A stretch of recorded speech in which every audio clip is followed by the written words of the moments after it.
quem era Jesus? Um homem comum, um profeta? Ou o próprio Deus em forma humana? Essa pergunta ecoa há mais de 2000 anos e ainda divide corações. Ele nasceu em um estábulo esquecido, cresceu em uma vila simples e viveu entre pescadores, carpinteiros e doentes. Não usava coroas, não possuía riqueza e mesmo assim, onde ele passava, o impossível acontecia. Mas o mais impressionante não eram os milagres. Era a forma como ele olhava as pessoas, como se cada um tivesse valor infinito, mesmo os rejeitados, os pecadores, os esquecidos. Jesus não veio para ser admirado. Ele veio para revelar quem Deus é de verdade. E o Verbo se fez carne e habitou entre nós. Enquanto muitos esperavam um rei com exército, ele trouxe apenas amor e verdade. E foi exatamente isso que mudou tudo. Naquele tempo, poucos entenderam. Hoje, muitos ainda duvidam. Mas uma coisa é certa: ninguém consegue ouvir sobre ele e continuar o mesmo. Porque Jesus não veio apenas para mudar o mundo. Ele veio para mudar você, o homem que desafiou o impossível. Ele caminhava entre o povo, e por onde passava o impossível se tornava possível. Cegos viam, coxos andavam. Lázaro, morto há 4 dias, voltou a respirar. Mas o que poucos percebiam era a maneira como ele fazia isso. Não havia magia. Não havia espetáculo. Havia apenas fé, compaixão e autoridade. Jesus não precisava provar nada. Ele apenas falava, e o milagre acontecia. Levanta-te e anda. Tua fé te salvou. Essas palavras ecoavam como trovões em meio ao silêncio da dúvida. Homens poderosos começaram a temer aquele carpinteiro de Nazaré. Como alguém sem título, sem exército e sem ouro, podia mover multidões apenas com o poder da verdade. A cada cura, a cada gesto, Jesus mostrava que o reino de Deus não era uma ideia distante. Era real, vivo, presente. E quando muitos começaram a segui-lo, ele não prometeu conforto, mas propósito. Não disse, venham e serão ricos, mas negue-se a si mesmo, tome sua cruz e siga-me.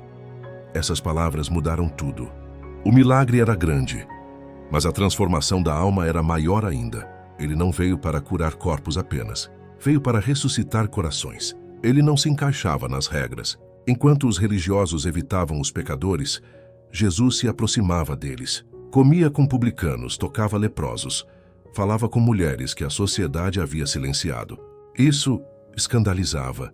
Como alguém que dizia representar Deus podia se sentar com os impuros? Mas Jesus respondeu com atitudes. Ele mostrou que o amor é mais forte que a aparência da santidade. Enquanto outros condenavam, ele perdoava. Enquanto o mundo virava o rosto, ele abria os braços. Eu não vim chamar os justos, mas os pecadores ao arrependimento. Foi assim que transformou corações. Ele não veio para criar religião, veio para revelar o coração do Pai.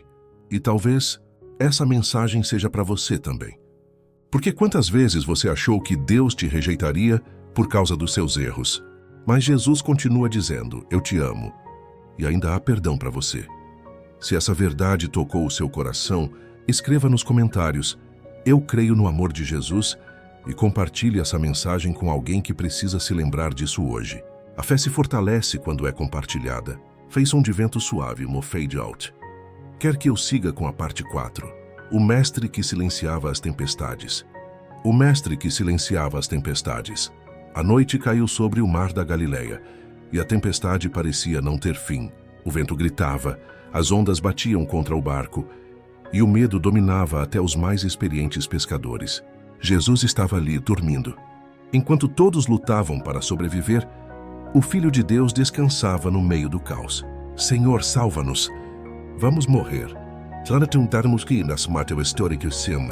Gritaram os discípulos. E então ele se levantou, olhou para o mar furioso e disse apenas, acalma-te. O vento cessou, o mar se fez silêncio, e a fé deles renasceu. O que Jesus mostrou naquela noite foi mais do que poder sobre a natureza. Ele mostrou que o verdadeiro controle está nas mãos de quem confia em Deus, mesmo quando tudo parece desabar. Quantas vezes o mar da sua vida também parece incontrolável? Jesus continua sendo o mesmo. Ainda acalma tempestades, ainda traz paz, ainda diz, não temas. Ainda que eu ande pelo vale da sombra da morte, não temerei mal algum, porque tu estás comigo. Ele não promete ausência de tempestades, mas promete presença em meio a elas. Uma mulher é arrastada pelas ruas. Os olhos dela estão cheios de medo e vergonha. Foi pega em adultério. Gritam os homens prontos para apedrejá-la. Eles queriam um julgamento, mas o que receberam foi misericórdia. Jesus se abaixou e começou a escrever na areia. O silêncio se fez. E então ele disse: aquele que dentre vós está sem pecado, seja o primeiro a atirar a pedra. Um por um, os acusadores foram embora, e quando a poeira baixou, restaram apenas dois: o amor e o arrependimento. Jesus olhou para ela e disse: mulher, onde estão os teus acusadores? Ninguém te condenou? Ninguém, Senhor. Nem eu te condeno. Vai, e não peques mais. Aquela mulher encontrou algo que a lei jamais poderia oferecer: graça. Jesus mostrou que o perdão não é fraqueza, é a força que liberta o passado e abre caminho para um novo começo. E ainda hoje, ele continua escrevendo histórias novas na areia da vida. Mesmo quando o mundo aponta o dedo, Jesus estende a mão. O céu escureceu em plena tarde. O vento parecia chorar junto com a criação. Jesus, o inocente, carregava a cruz que não era dele, era nossa. Cada passo no caminho do Gólgota era um lembrete. O amor verdadeiro custa caro. Os soldados riam. Os líderes zombavam, mas ele não respondeu com ódio. Respondeu com perdão. Pai, perdoa-lhes porque não sabem o que fazem. A cruz não foi apenas dor, foi decisão. Foi o momento em que o Filho do Homem escolheu morrer para que o mundo pudesse viver. E quando ele bradou está consumado, o inferno tremeu e o véu do templo se rasgou. Nada mais separava o homem de Deus. O sangue de Cristo não foi o fim, foi o começo. A partir dali, todo aquele que crer encontrará a redenção. Se essa parte tocou o seu coração, clique em gostei. E se inscreva agora, porque nas próximas partes você vai entender o verdadeiro poder da ressurreição. Não perca o que vem depois. O melhor ainda está por vir. O corpo de Jesus estava no sepulcro. As pedras haviam sido roladas, os guardas posicionados. O mundo ficou em silêncio. Aqueles que o seguiam agora se escondiam com medo e dor. O Messias prometido estava morto, e com ele parecia ter morrido também a esperança. Durante 3 dias o céu permaneceu nublado. Os discípulos se perguntavam: e agora? Tudo acabou. Mas o que eles não sabiam é que o céu estava apenas preparando o milagre mais poderoso da história. Deus trabalha no silêncio. Enquanto o mundo achava que tudo havia terminado, a vitória já estava sendo escrita. Ao anoitecer pode vir o choro, mas a alegria vem pela manhã. Cada segundo naquele túmulo tinha propósito. Cada lágrima derramada fazia parte do plano divino. O silêncio não era o fim, era a pausa antes da ressurreição, porque quando Deus parece calado, é sinal de que ele está prestes a agir.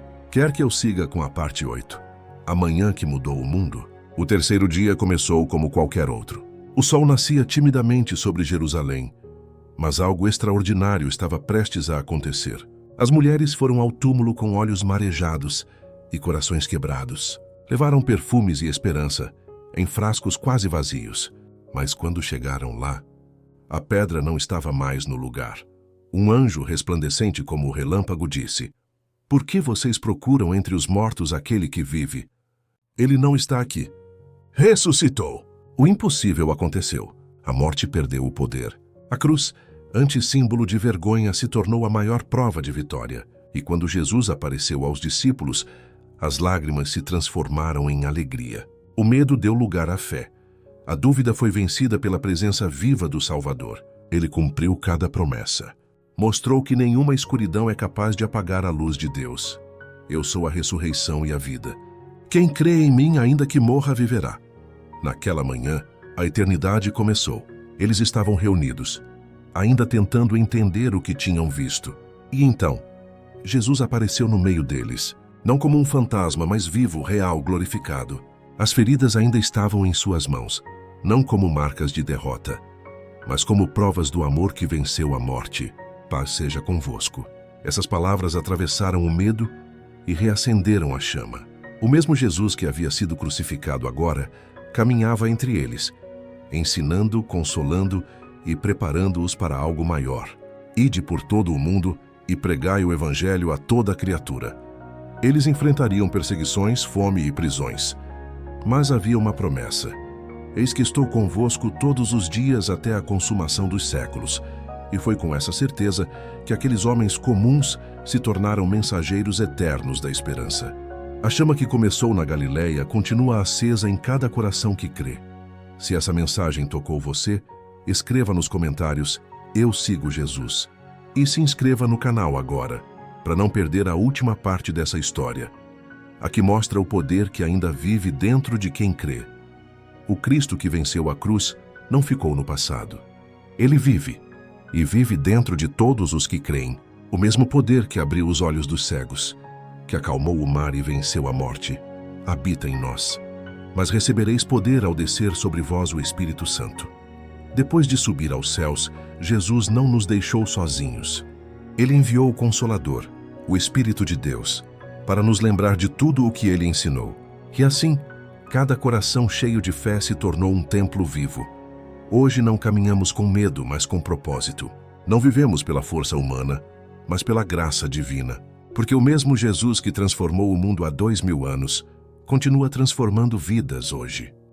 Quando você escolhe perdoar, amar, levantar quem caiu, você se torna reflexo dele.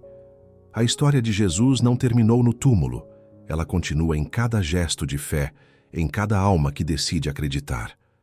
Já não sou eu quem vivo, mas Cristo vive em mim. Ele vive. E porque ele vive, a esperança nunca morre.